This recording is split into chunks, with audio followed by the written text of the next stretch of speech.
Donc voilà, bonjour. On est aujourd'hui ensemble dans le cadre du cycle Votre futur métier, qui sont des interviews d'anciens diplômés et qui nous parlent de leur métier. Donc aujourd'hui, c'est Monsieur Titard qui va nous parler de son métier de chargé de mission, réalisation d'études liées à l'aménagement du territoire. Donc, Monsieur Titard, merci de votre présence. Donc, pouvez-vous nous expliquer votre profil académique? Et donc moi j'ai fait 5 ans d'architecture à l'Archi à Mons.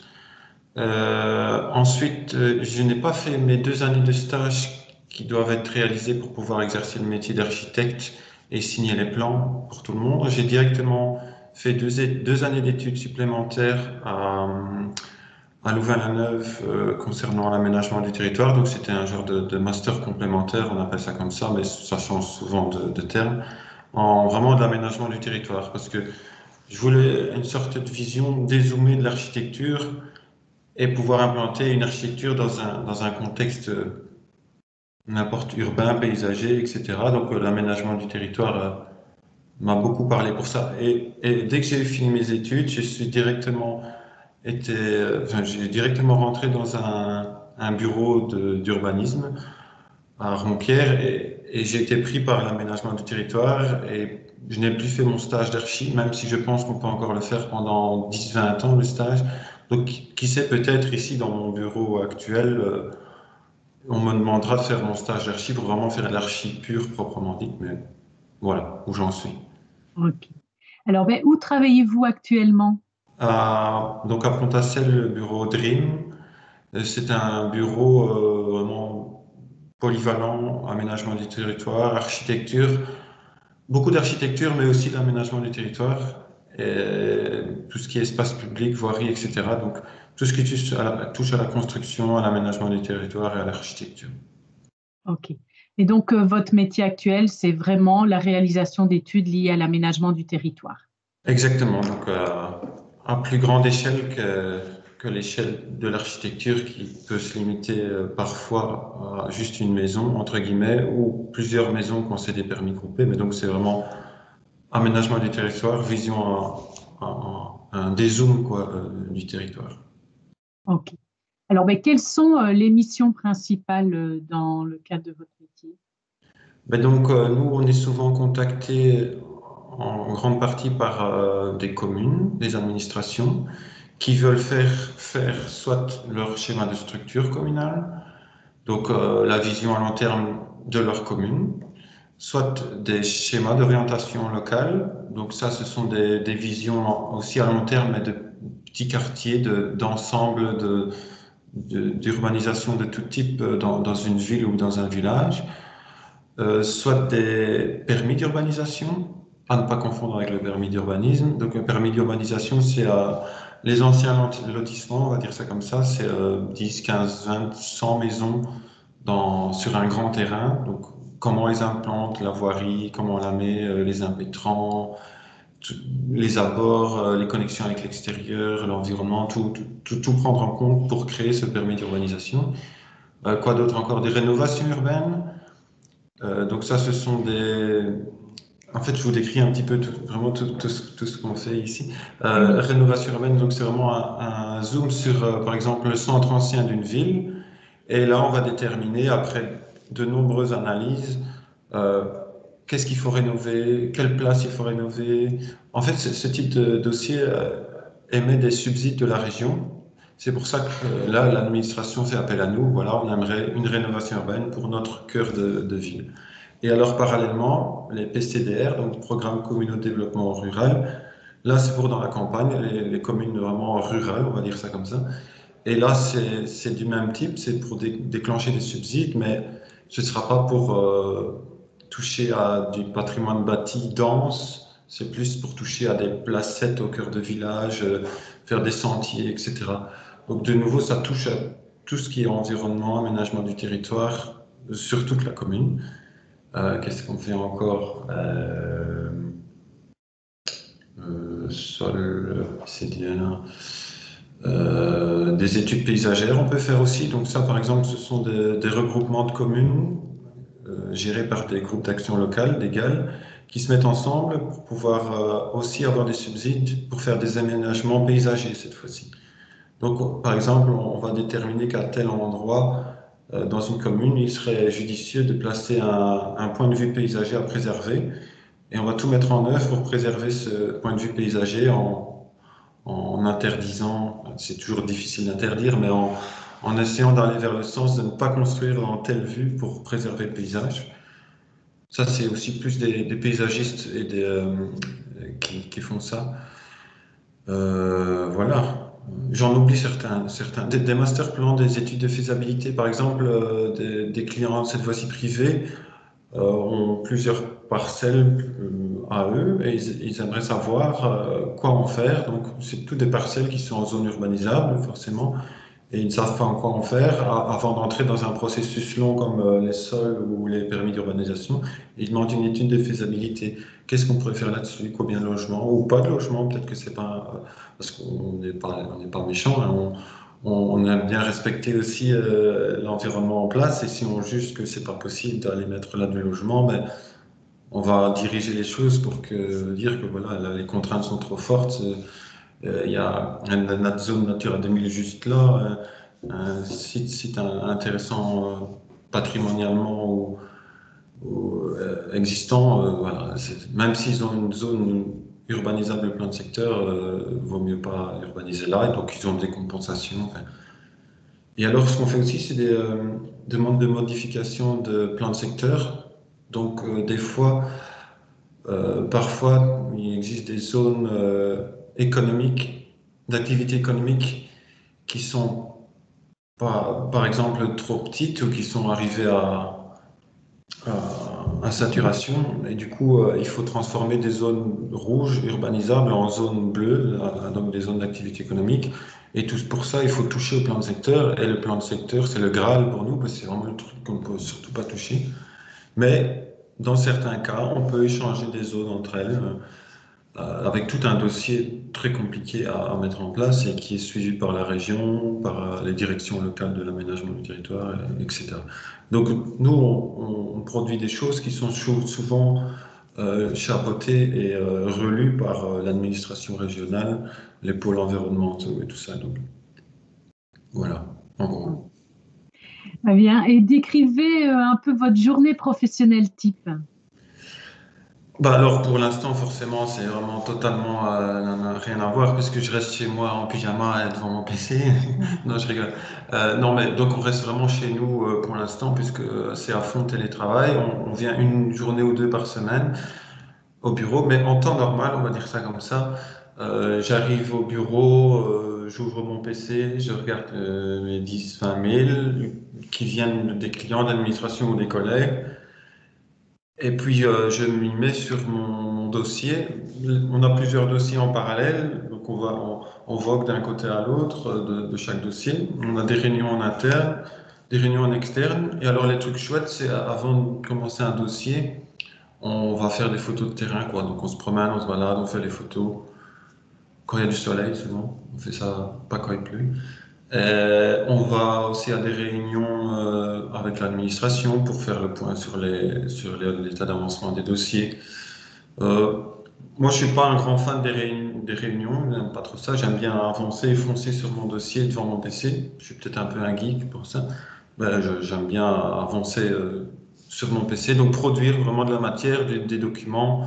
Les documents, ça peut être toutes sortes de documents, ça peut être des rapports écrits agrémenté de cartes, de plans. Donc on touche un petit peu à toutes sortes de programmes, Archicad, AutoCAD, ArcGIS, Photoshop, Illustrator, toutes sortes de choses liées à la DAO et Office, etc. Vraiment les trucs de base, quoi. Donc voilà. Ok, merci. Alors, mais quelles sont les compétences nécessaires pour ce métier? Alors il faut avoir énormément de recul et un petit peu toucher à tout. Et je disais à un moment, il faut pas connaître tout de un petit peu, mais il faut connaître un petit peu de tout, parce que l'aménagement du territoire, ça touche vraiment à énormément de domaines. Bon, peut-être que le souci avec ça, c'est qu'on va dire, ouais, mais alors tu es spécialisé dans rien. Bah, si, je suis spécialisé dans tout, mais de manière plus normal, quoi. Euh, et donc, il faut pas être un expert en mathématiques comme on pourrait le croire pour être un architecte. Et il faut pas pouvoir faire des théorèmes de malade. Non, faut vraiment pouvoir connaître l'endroit où se trouvent toutes les données qu'on va chercher par-ci par-là. Ça, c'est très important parce qu'il y a énormément de données. Euh, il faut prendre du recul et avoir énormément de patience parce que dans les dossiers régionaux qui sont chapeautés par la région, ça prend énormément de temps. Ici, il faut 1 an, 2 ans, 3 ans, 4 ans pour avoir aboutir un dossier.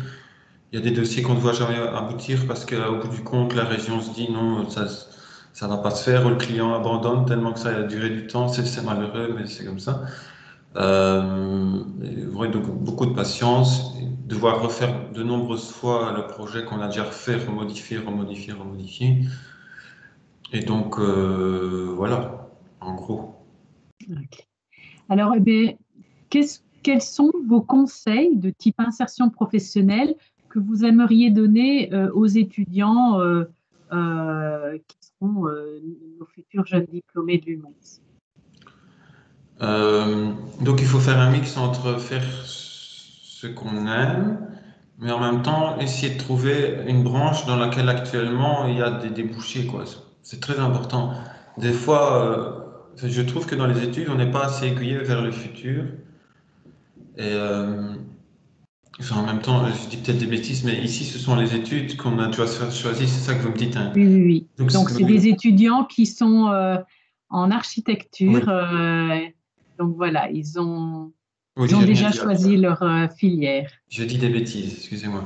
Alors les conseils, c'est être extrêmement persévérant, c'est sûr, parce que je connais l'archi.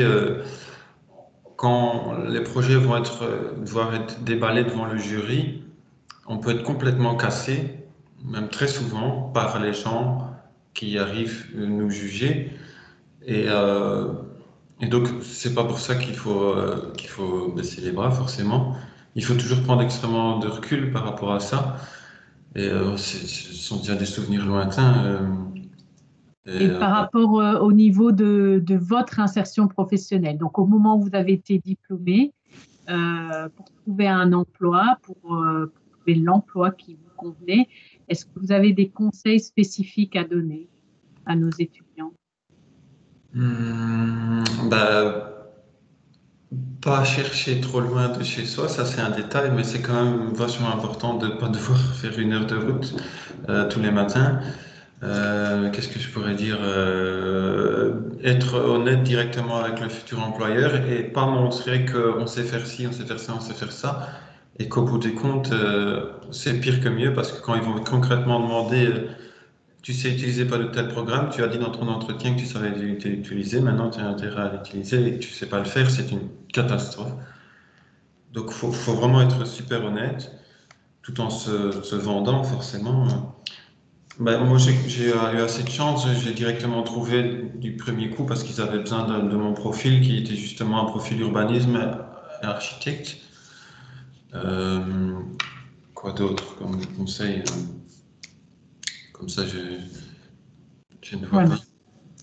Voilà. Et est-ce que vous avez, puisque vous êtes dans le secteur, voilà, de l'urbanisme, de l'aménagement du territoire, est-ce que vous avez des conseils en matière de société ou d'organisation qui pourraient actuellement recruter des masters en architecture et urbanisme, Le nom de société? par exemple, ou Oh, en tout pourquoi pas. cas, Chez Dream, hein, je pense, à Pont-d'Assel, et même à Tournai, la section Tournai, peut-être qu'elle le recherche.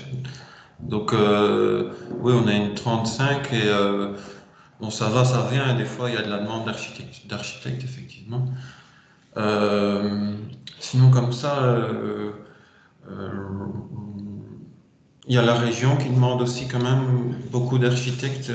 Mais là, il y a tout un système de passage, de tests globaux assez compliqués, je pense, pour pouvoir rentrer. Euh, Sinon, les architectes communaux aussi sont souvent très demandés. Les communes ont toujours besoin d'un architecte aussi pour faire différents projets.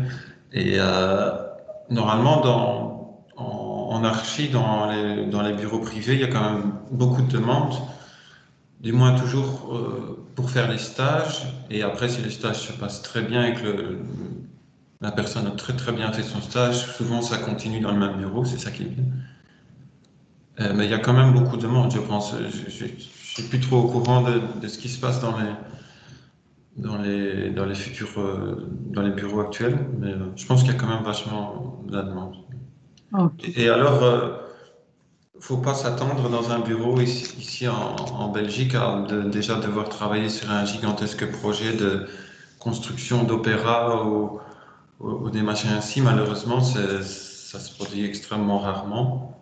Donc ça, faudra s'y faire quand même. Bon, il y a des projets de maisons groupées, d'habitat groupé, des choses comme ça extrêmement sympathiques.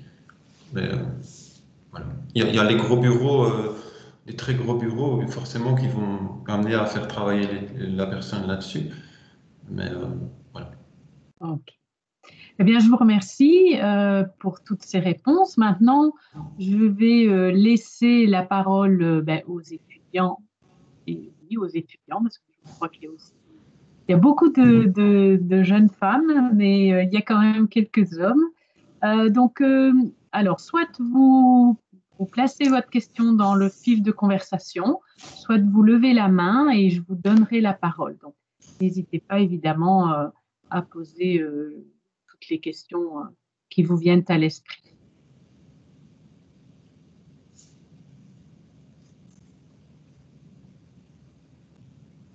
Alors, euh, alors, Coralie Boy, si je ne me trompe pas dans la prononciation, tu peux prendre la parole.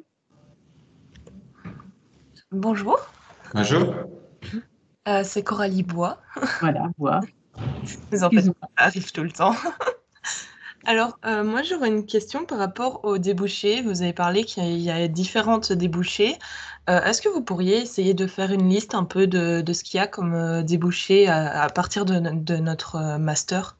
Après les 5 ans d'architecture, Oui. euh, mais de nouveau, je suis plus spécialisé dans vraiment l'architecture parce que moi, j'ai fait ça il y a 10 ans. Voilà, j'ai cité l'administration régionale, l'administration communale, recherche beaucoup de ces profils-là. Euh, tous les bureaux privés qu'il y a en Belgique, il y en a quand même énormément des bureaux d'architecture privés.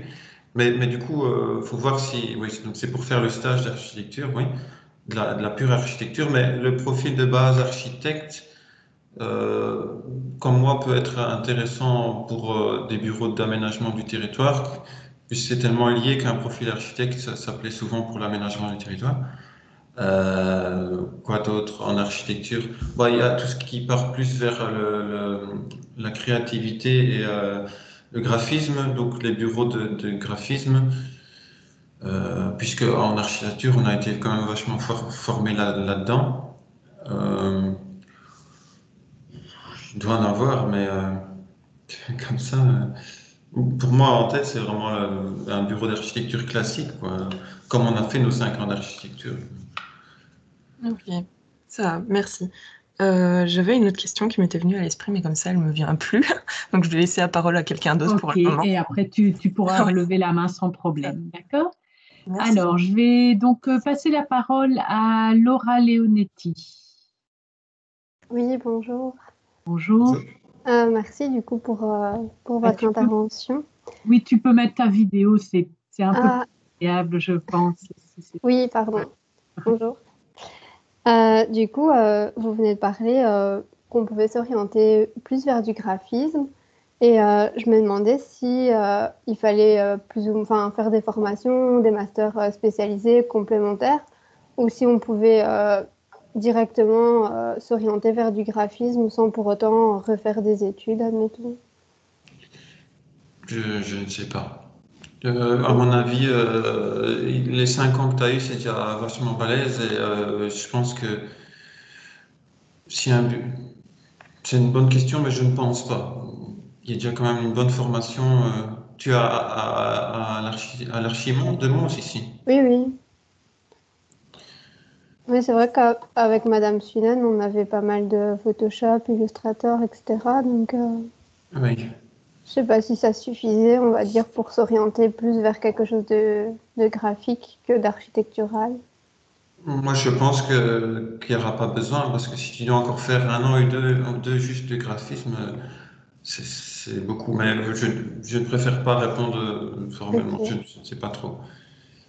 Et j'avais une deuxième Désolé. question. Aussi, non, c'est pas grave. Aussi, vous avez parlé de la commune et ça m'intéresserait aussi de plus travailler dans le secteur de la commune. Et est-ce que vous savez, c'est quoi, enfin, s'il y a des différences entre travailler, par exemple, pour un bureau, parce que je sors de mes 2 semaines de stage, là, donc j'ai pas vu tout ce qu'il fallait voir dans un bureau, mais je me doute que au sein d'un bureau et au sein de la commune, il y a fatalement des choses qui diffèrent. Je sais Alors, pas si vous oui. savez me suivre. Donc forcément, un bureau, c'est privé et au plus on travaille, au mieux le bureau va se porter. Tandis que bon, la commune, c'est les contribuables qui paient. Enfin, donc, enfin, on parle d'argent là, mais c'est important. C'est que j'ai jamais travaillé dans la commune, mais je sais que le travail est. On peut travailler sur des dossiers moins liés au temps et on peut plus s'étaler. Et il n'y a pas des prestations horaires tous les jours. Il y a de la rentabilité à avoir absolument dans un bureau privé. Ça, faut pas se cacher. C'est à fond tout le temps. On peut pas faire une heure et se relâcher une heure. C'est à fond, quoi. Je pense que la grosse différence, c'est ça. Euh, Sans vouloir critiquer quoi que ce soit, qui que ce soit, ni rien du tout, hein. Donc voilà. Maintenant, je pense que travailler dans une commune, c'est plus cool. Voilà, je vais le dire comme ça que travailler dans un bureau privé. J'espère qu'il y a personne qui ont des parents qui travaillent dans la commune. Et j'ai une dernière question aussi. Pourquoi vous n'avez pas fait vos stages directement? Vous n'avez pas l'utilité ou vous regrettez? Enfin, En fait, en cinquième, je me suis rendu compte que l'aménagement du territoire me plaisait beaucoup parce qu'en cinquième, on a plus des spécialisations aménagement du territoire, urbanisme. Et j'étais pas prêt à déjà rentrer dans un système où on fait ses stages et on est payé.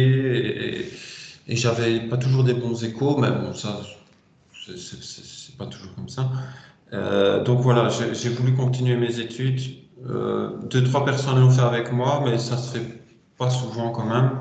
On fait souvent directement son stage. Parce que l'inconvénient maintenant, si je dois refaire mon stage, ça va être compliqué quand même, parce que j'ai tout perdu, énormément de notions d'archi que vous voyez actuellement. Vraiment le concret au plan avec l'épaisseur des murs, isolant et tout ce qui est technique et tout ça, j'ai oublié puisqu'en aménagement du territoire, on n'utilise plus tout ça. Donc je trouve ça quand même très bien de faire son stage directement. Au pire, après, on retourne dans l'aménagement du territoire.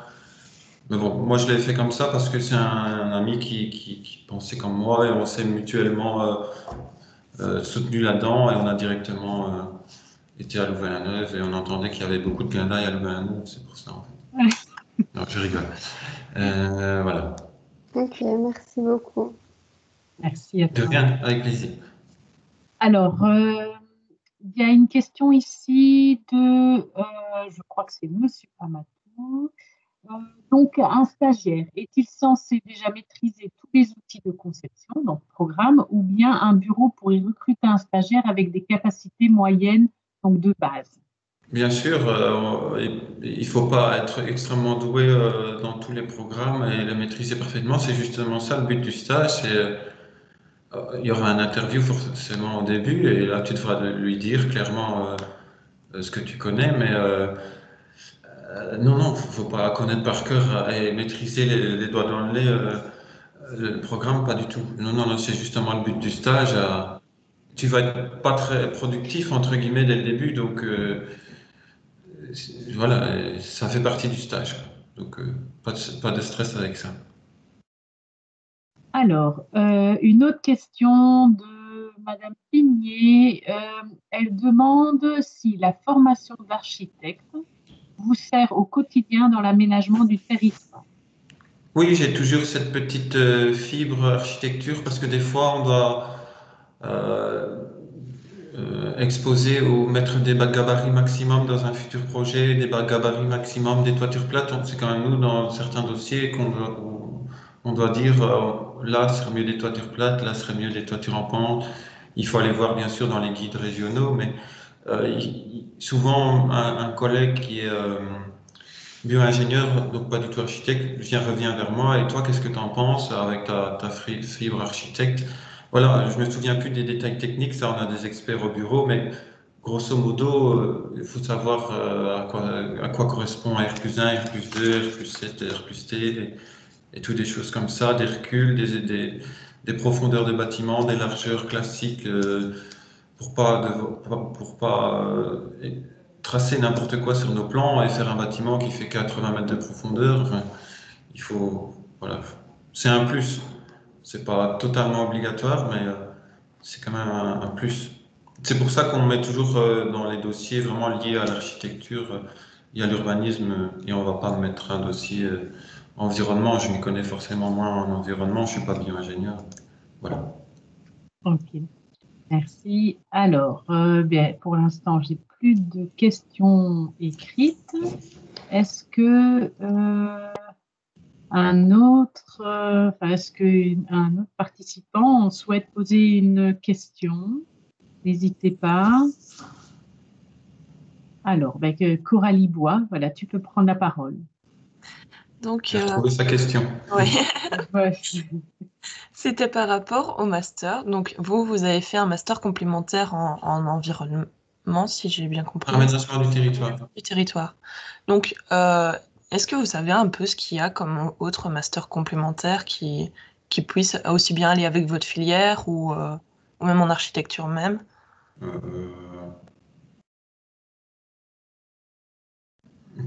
Non, je sais pas. Je suis désolé. C'est toi qui Mais, avais posé la première colle aussi, non? Je crois. mais si, Certainement. Et peut-être comme on parlait tout à l'heure avec quelqu'un d'autre, peut-être que la filière graphisme, peut-être effectivement il existe. C'est pas obligatoire de la faire, mais ça doit exister. C'est une très bonne question aussi, je ne sais pas. C'est vrai que j'ai regardé, j'ai suivi mon truc et j'ai pas fait attention aux autres choses. Je ne saurais pas te dire, je suis désolé. Non, mais c'est rien. Merci. à mon avis, si tu vas sur les formations complémentaires au sein des universités, tu Oui. trouveras facilement l'information. Puis peut-être aussi dans les membres du personnel académique, ils ont peut-être aussi euh, des partenariats avec dans des masters complémentaires, donc il ne faut pas hésiter à leur demander. Il doit en avoir, ça c'est certain, il y en a. Oui, oui, Mais oui. je ne sais pas les citer comme ça. Peut-être même à la FAU, il y en a peut-être à la FAU et il faut, voilà, mais je ne les connais pas non plus. Ça, merci beaucoup. De rien. Je ne t'ai pas aidé. Hein. Non, mais c'est rien. Voilà, il y a une étudiante, Laura Leonetti, qui conseille de taper master complémentaire en architecture et que tu trouveras plusieurs masters. Donc voilà. Merci, Madame Leonetti. Voilà, voilà. Alors, est-ce que vous avez une autre question?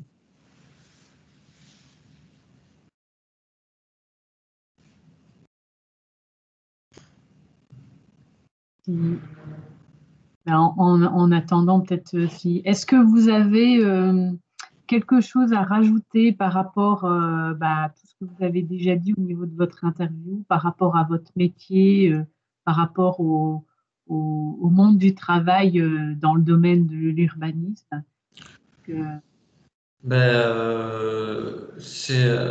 Comme je disais tout à l'heure, il faut s'accrocher parce qu'il y a beaucoup on va dire, désillusions. Quand on doit travailler avec les administrations ou les administrations régionales, je le répète parce que dans ce métier-ci, c'est très lié.